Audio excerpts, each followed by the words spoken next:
To uninstall bloatware apps on POCO X8 Pro, first of all you will need to open settings on your device. Next step is to enter the about phone information, and then you can go to the storage options.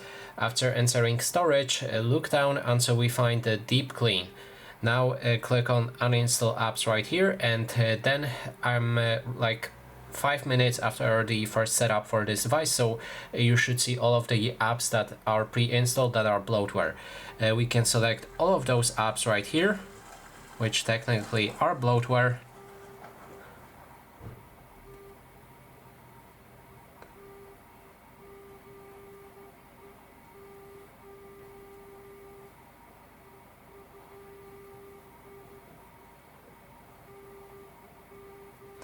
And then all of those apps that I've marked are bloatware. You can go and check them on your device and finally uninstall them. It will free up to 4 GB on your of the space on your device. And that is basically everything. Thanks so much for watching.